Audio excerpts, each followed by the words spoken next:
this is a great Liberal team in Nova Scotia, and we are going to move forward for this country, and we are going to win this election and make this country much stronger.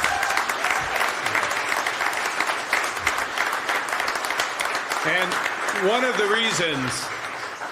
the reasons why we have to win this election, I'm going to start by saying a few words about what's happening with our neighbors down south. President Trump's tariffs on Canada could be imposed as early as tomorrow. And I've been in regular contact with our ministers who are down there meeting with their counterparts, including Foreign Affairs Minister Joly, Finance Minister LeBlanc, Minister McGuinty. I just want to be absolutely clear that I and my fellow Liberals stand foursquare behind their efforts. President Trump thinks Canada will cave in.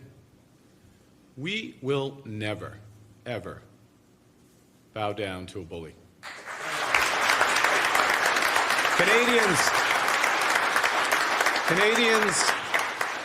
Canadians will always stick together. And we won't stand by as tariffs hurt our workers and their families. Canadians need to remain united. Now, let me be clear. This situation, unfortunately, could not be more serious. And at times like these, we need serious leadership and a serious plan. I'm ready to stand up for Canada. Who's with me?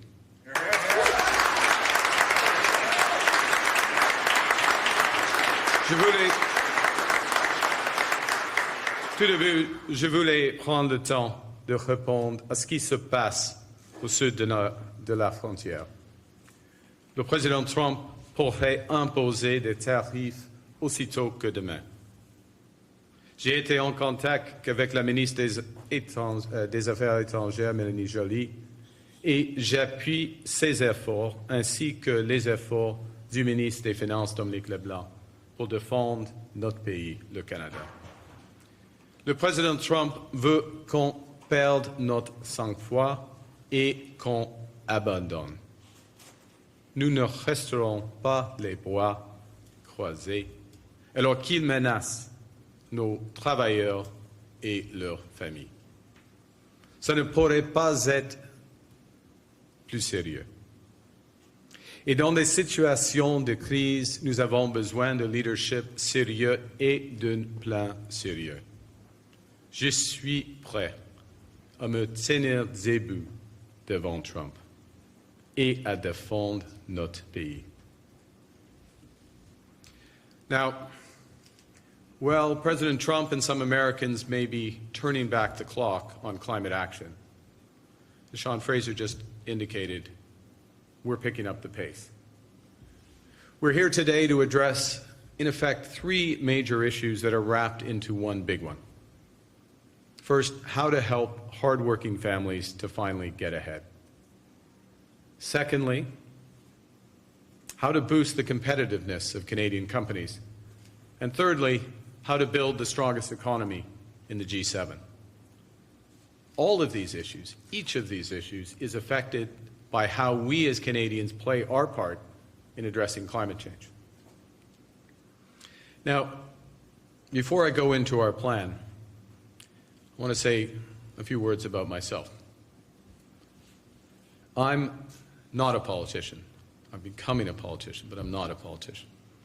And so slogans, slander, and sound bites don't come easily to me.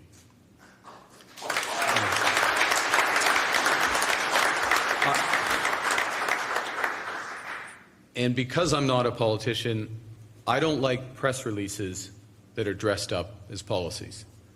So if I see a politically expedient but half-baked solution, I'll reject it. What I am is a pragmatist. So if I see that something isn't working, I'm going to change it. And today is about change, but it's not about cosmetic change. It's about the right change that puts money in people's pockets. It's about change that makes our companies more competitive. It's about change that builds the strongest economy in the G7. Now, When Pierre Poilievre says we have to choose between fighting climate change and growing our economy, he's lying to us. Mais Pierre Poilievre nous dit qu'on doit choisir entre lutter contre les changements climatiques ou bâtir notre économie.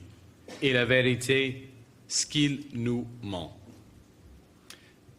Canadians have had more than enough of such division and confusion. With Canada now under attack, it is time to come together. And since Canada's current climate policy has become too divisive, it's time for a new, more effective climate plan that everyone can get behind. It's a plan that makes our economy more competitive, it grows good jobs today, and it will grow better ones in the future. You know, friends, there are literally billions of dollars of investment on the table and millions of jobs at stake. So here's how our new plan works. My government will immediately remove the consumer carbon tax.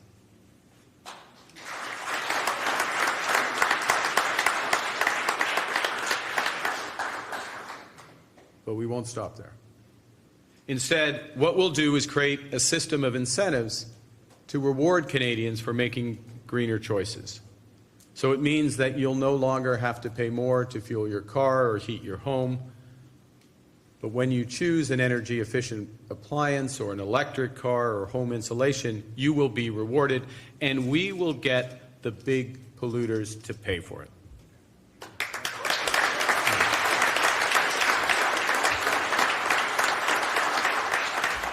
En tant que chef, je vais annuler la taxe sur le carbone et, à la place, créer un système d'incitatif pour récompenser les Canadiens et Canadiennes qui font des choix éco-responsables.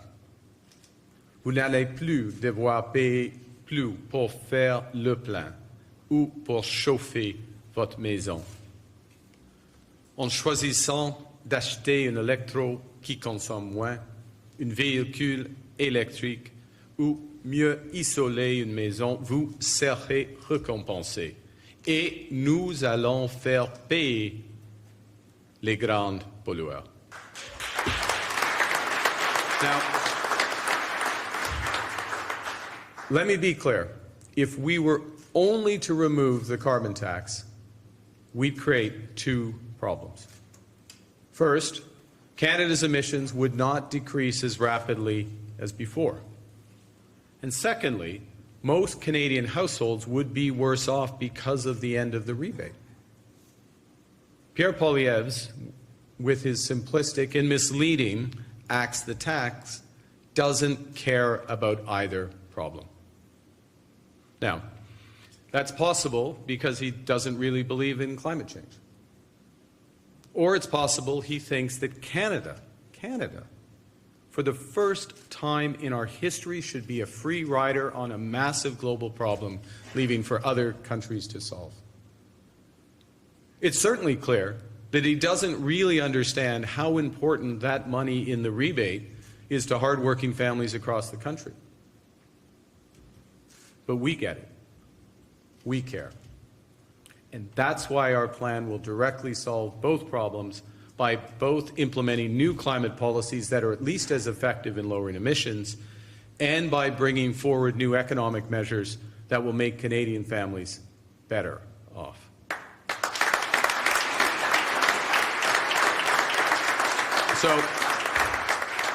So how does it work? First, as I mentioned, to help Canadians invest in greener policies, we'll have the big polluters pay for climate incentives by developing and integrating a new consumer carbon credit market into the industrial pricing system. That way we ensure that taxpayers aren't on the hook for consumer climate incentives, while we still provide price certainty for households when they make climate-smart choices. The second thing we'll do is, with a new Made in Canada competitiveness strategy, my government will improve and tighten the output-based pricing system for large companies. We'll extend it to 2035, and we will speed up approvals of clean energy projects. That's okay. Thirdly, it's important. It is actually important.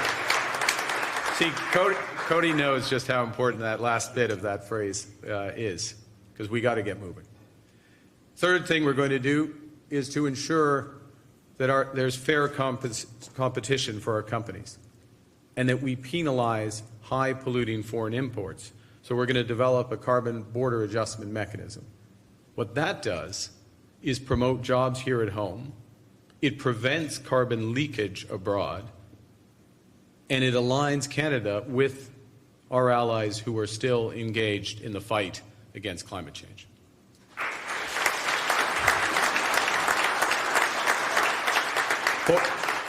Pour que nos entreprises puissent mieux concurrencer et que les importations polluantes paient le juste part, on va mettre en place un mécanisme d'ajustement carbone aux frontières. Ça va protéger nos emplois, éviter la pollution se déplace ailleurs et nous aligner avec nos alliés dans la lutte contre les changements climatiques. The fourth thing we will do is to build Canada's competitiveness. And we'll do so by boosting investments where they're needed the most. My government will provide greater investment tax credits, more Canada Growth Fund initiatives, and major provisions for accelerated depreciation of private investments. And these will all reinforce the incentives created by those changes to the output-based pricing system. What's the bottom line? Canada can become a clean energy superpower and make the most of our existing oil and gas resources during the transition.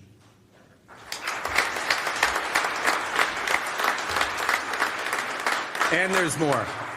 We now have an opportunity to leapfrog the United States while they turn inwards and attempt to turn back the clock.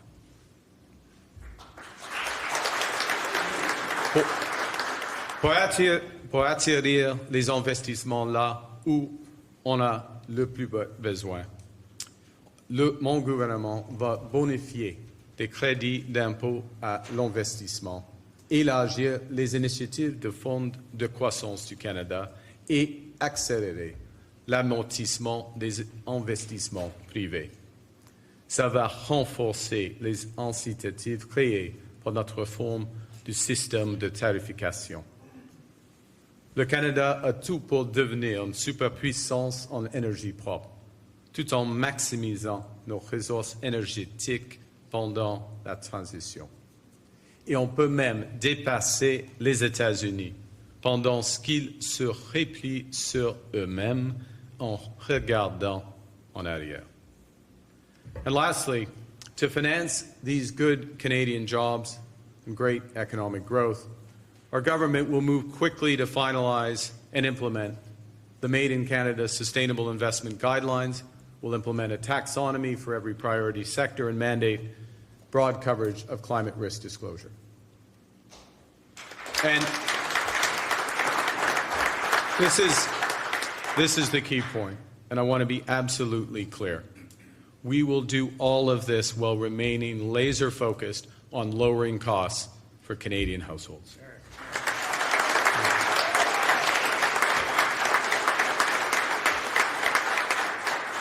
So we will be making big economic changes to ensure those households are immediately better off, and I very much look forward to sharing those plans with you in the days to come.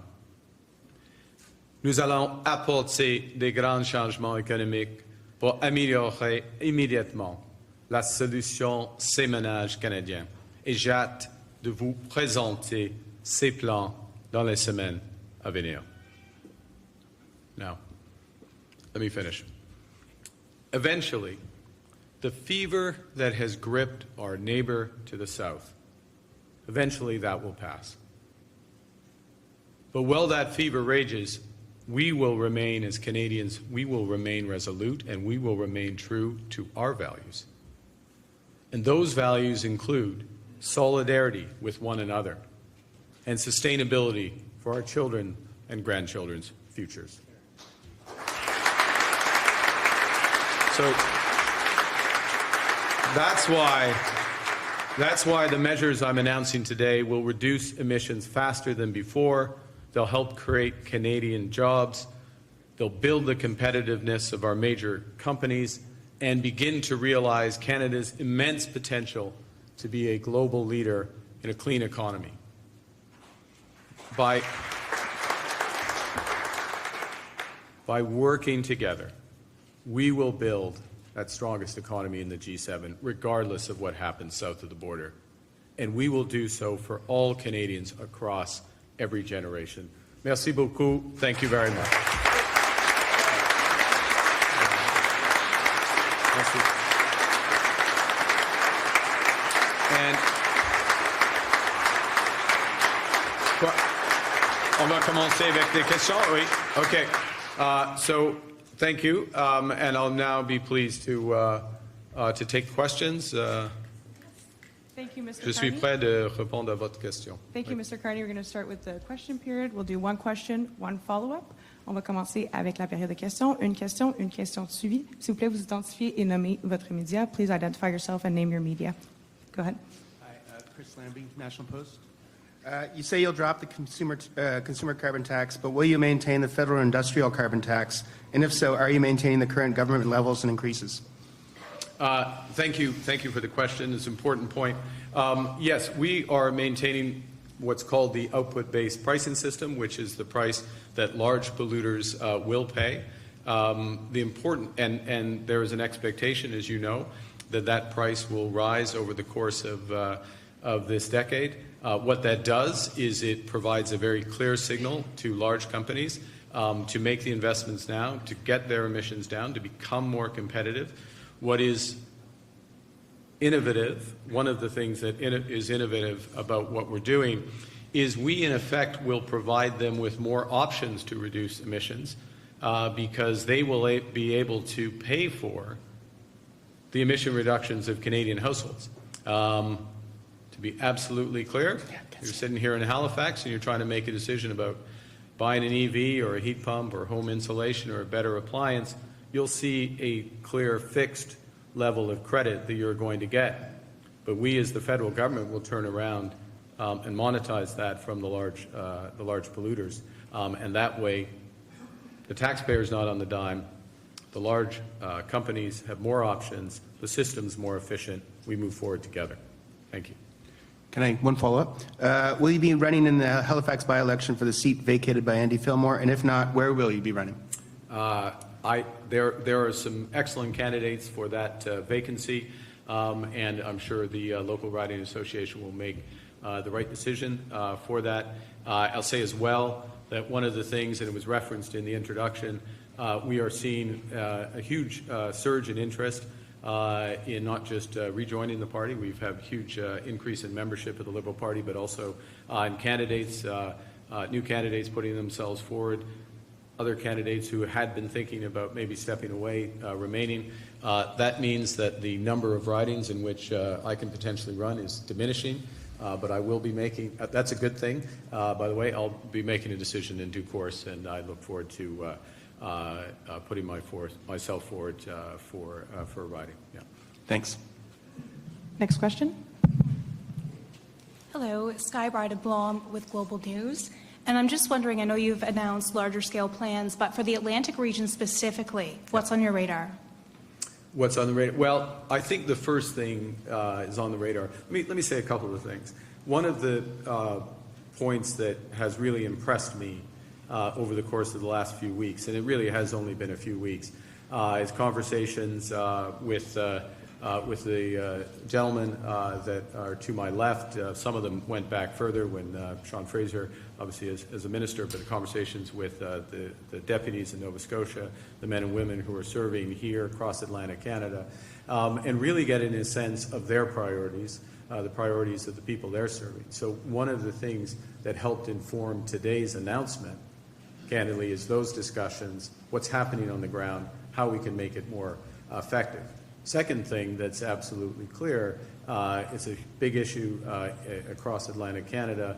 Well, it's a big issue in the major centres, particularly in Atlantic Canada, is around housing, and how do we reinforce that? We'll be saying more about that. I'll say a third thing, and I'll stop on this, which is perhaps more unique to this region, which is how do we get the Department of Fisheries and Oceans to be more effective for the region, closer to the region. And there are some very good ideas about how to do that. We want to work that through because, let's face it, you know it, these people know it, you know it. Canada's a big country, and coast to coast to coast means different things for policies, and being close to the fisheries is incredibly important. And I think we'll come up for a solution that works both for Atlantic Canada and the other coasts as well. And just following up, I also had a question about a colleague as well has dropped out of the leadership race to back you and is from this region. What does that mean to you? It means a tremendous amount. I'd say the first thing, immense respect for Jaime and him stepping up in the leadership race and profiling the crucial issues around reconciliation. There are many issues with respect to that. That is unfinished work. The country has made progress, and I salute the current government for making it a priority. It will be a priority for me as well, and we focused on specific aspects that we can move forward. Economic reconciliation is a very large part of it, but there is much more than that. And I'm very pleased that Jaime is part of our team and that we'll all be working going forward. Thank you.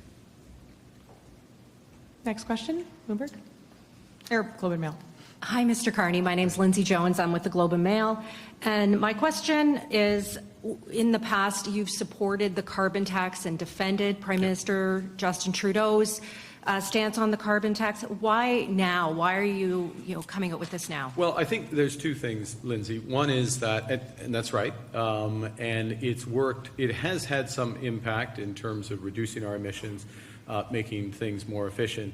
But as I said in my remarks, and I think certainly colleagues would know and people would know, it has become very divisive for Canadians. It's the perceptions of the impact, the negative impacts of the carbon tax on households without fully recognizing the positive impacts of the rebate has made this more of a divisive issue. It's been fed by misinformation and lies, quite frankly, by the leader of the opposition, but okay. We are in this situation. And it's important that climate policy has broad buy-in. There's a better way to do things. We've worked on coming up with a better way to do things, which keeps an element of the price on pollution, the most important element, which is the industrial price. And I'll just point out for those who may be interested that really what we're looking at is almost 90% of the emissions reductions are coming from the industrial side. So a little more than, it depends on the year, but somewhere around 10, 11% coming from households. So we've worked a way where we're going to get greater reductions on the industrial side, some household reductions driven by incentives, the carrot, not the stick, and have those industrial users pay for them. So this is a better, in the end, it's a better solution that builds off of what was there before. Okay, and in relation to what's happening in the U.S., what are you proposing Canada can do about the tariffs that you say maybe, we all know may be coming into effect tomorrow? So the first thing is to say, and as I alluded to at the start of my remarks, is we have a government in place. We have negotiators literally at the front line with the Foreign Affairs Minister, the Minister of Finance, Minister of Public Safety are in Washington having discussions with their American counterparts and stand foursquare behind them. Second is that, so I'm not going to say anything that undercuts or front runs or interferes with that. But to be clear, we have many cards. We're keeping all our cards. We're not turning over any of our cards face up. First and foremost, what you need to do in any negotiation is strengthen your outside option. And our outside option is to walk away. Our outside option is to strengthen our economy now. This is one of many measures we have to strengthen the economy in the near term and over the medium term, and we will take those. We clearly have signaled, and there should be no doubt for anyone in the United States, that we will impose retaliatory dollar-for-dollar tariffs if these measures are put in place. We will target those tariffs where they have maximum impact in the United States and minimum impact in Canada. We will support our companies and workers that are most affected. We'll recycle the money from those tariffs to support them. There's much more we can do, and I'll just add this to it, which is consistent with other public comments, is that we have an opportunity to reinforce the strength of our economy. We have an opportunity to make our economy work better as one economy, and we have an opportunity, as I said in my remarks, candidly, to take advantage of what's happening in the United States. They're taking their eye off the ball on some big issues that are going to be fundamental, not just to the future of our planet, but to the competitiveness of companies. So let's take advantage of that and move forward. Thank you. Thank you. Next question, CTV. Hi, Mr. Carney. Callum Smith with CTV. I guess I just wonder why you're releasing this level of platform detail here in Atlantic, Canada, and how important is this region for you, first as a leadership candidate, and secondly to the Liberal Party as a whole? Well, first to say, let's start with the second part. Incredibly important to the Liberal Party, to the country as a whole. So many of the best ideas, energy, for the party, for the country, have come from Atlantic Canada, have come from Nova Scotia. As I said earlier, just in an earlier response, part of the benefit of discussing and listening to MPs, listening to their ideas over the course of the last few weeks has been to inform policy. Now, I'm not one to hold something back and wait to release a policy. We need to get moving, right? We're for a variety of reasons. It's not just about campaigning, but it is not an overstatement to say that we're in a crisis caused by the actions of the president, reinforcing real pain that Canadian households have felt. And we're about solutions, and we're going to put those solutions out in front of Canadians and look for their confidence so we can put them into place. That's what's at stake. Let's take this issue here today on climate change. Pierre Poilievre, as you've heard thousands and thousands of times, would axe the tax. That's it. That's all he cares about. That's it. Doesn't care about households being worse off. Doesn't care about our companies being less competitive. Doesn't care about the future of the economy. Certainly doesn't care about the planet. We care about all those things. And we are dealing with all those things, starting first and foremost with those households and getting their costs down. But we're able to do more than one thing at one time, and that's why this is so important. Speaking of household costs, I guess I just wonder, can you detail these carbon credits a bit more? You talk about greener choices being rewarded. What do you mean by that, and how will that differ from, say, the carbon tax rebate? That's a great question. So what we will roll out once in government is the specific credit levels for EV purchases, appliance purchases, whether it's heat pump, home insulation. So households are looking at fixed level dollar levels of rebates that they will get for taking those steps. And I should add, maybe just for the avoidance of doubt, I didn't mention this, but the way the system works, it's large companies that are affected by the output-based pricing system. So small and medium-sized companies that have relatively low carbon footprints, this also affects them. The carbon tax comes off them as well. Then they get a choice, and we'll design the incentive system for them. They get a choice whether to reduce emissions and also benefit from these types of credits. So we'll show those specific amounts to households for the various actions, small businesses. And then we as a government will take the emission reductions, those credits, and we will let them be sold into the output-based pricing system market, which has a credit system. And that's how the large producers pay for it. We can structure this so that there's no cost to the taxpayer or recycle some of that money back into other climate action. Thank you. Thanks. Thank you. Next question, APTN. Hello, hi. My name is Angel Moore, and I'm with APTN National News. Last week, the 13 Nova Scotia Chiefs rejected to be part of a $250 million program with the Department of Fisheries that's saying that our treaties are not for sale, and they are united, and they want to manage their own fishery. And they're frustrated because they say that negotiations should be nation to nation because of the treaties, not with DFO officials.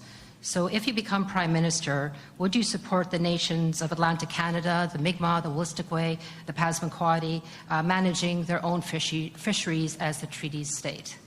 Yeah, several items here, and in part, and in the element of your question, reinforces one aspect. It's not all about DFO, just to be clear, but one aspect of DFO and being closer to the situation on the coast. I was going to say on the ground, but on the coast and in the oceans. That's there. First point. Second point, absolutely, we have a responsibility as government. My government will certainly fulfill our constitutional responsibilities and respect those rights. We want to have a viable fishery that works for First Nations, works for all residents and fishers in Atlantic Canada. Thank you. Thank you. Through the campaigning, we've been noticing that reconciliation and Indigenous peoples haven't really been mentioned much. You did comment earlier today. If you became Prime Minister, how would you approach reconciliation different from Trudeau? Well, I think the first thing to say is that I think it's important to recognize, reconciliation is a process. It is not a process without end. It should not be a process without end. And it's important to recognize where there has been progress with respect to reconciliation. And it has been a priority of the government since 2015. There has been progress. There's more work to do. But in order for this to be effective and really move forward, and I just want to underscore that it has been a priority. We have made progress. There is more to do, first point. Second point, there are a series of issues, for example, around child services and devolution there and support accordingly, where we have major unfinished business as the federal government with First Nations on that, failed negotiations, as I'm sure you're aware, and Jaime and I have had a number of discussions around that. That's a priority. The second thing, or the third thing, and I'll finish on this if I may, which is as a country, we're in a position where, yes, we have big challenges, but we have these enormous opportunities to build infrastructure, build housing, as Sean and his team have put out strategies there, build a clean energy infrastructure, and build beyond. So much of that will happen in partnership with First Nations. So the economic reconciliation aspect, really putting not just words into action, but into projects consistent with UNDRIP and our responsibility. That is a huge element of our initiatives, and I think it's going to be a very exciting time to move forward on reconciliation going forward. Thank you.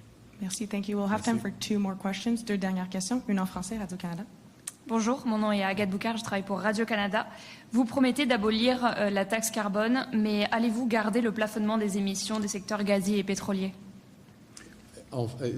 Deuxième partie de je vais garder quoi? Oui, est-ce que vous allez garder les plafonnements des émissions des secteurs gaziers et pétroliers? Oui. En bref, oui.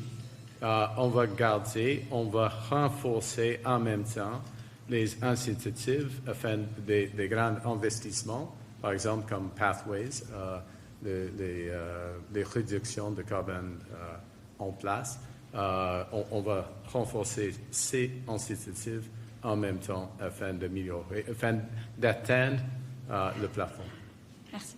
Prochaine question, last question, dernière question. Luke Ettinger with CBC News. You say you want to leapfrog the United States and create alliances with other nations fighting climate change. Who specifically would you align with, and what would that look like? Well, I think the first thing to say is that, and I have direct personal experience with this, that virtually every nation at present is taking it more seriously than the new U.S. administration. Virtually every nation.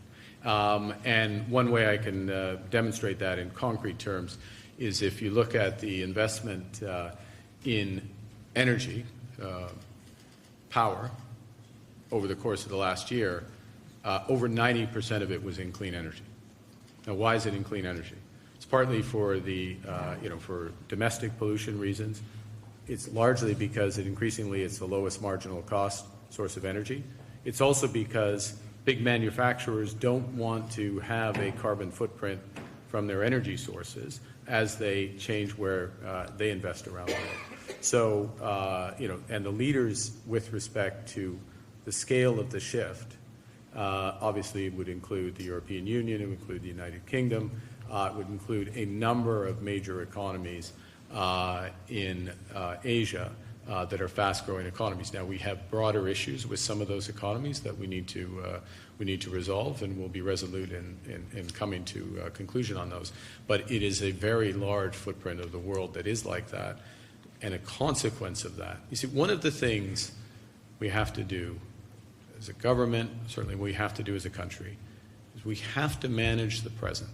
We need to focus with respect to climate change on what's happening to people's everyday costs and earn the right to win the future. That's what this plan is putting in place. Right? It's recognizing the impact on households, making them better off, giving them incentives to move, and at the same time, we're able to do more than one thing. We're able to realize that the world is shifting where one of the biggest determinants of competitiveness in any industry is going to be what your carbon footprint is. And we can own this. We can absolutely own this as Canada. This is our moment. This is our time. We're going to leapfrog the United States while they've turned inwards and trying to turn back the clock. They'll come around eventually. And when they come around, we're going to be ahead of them.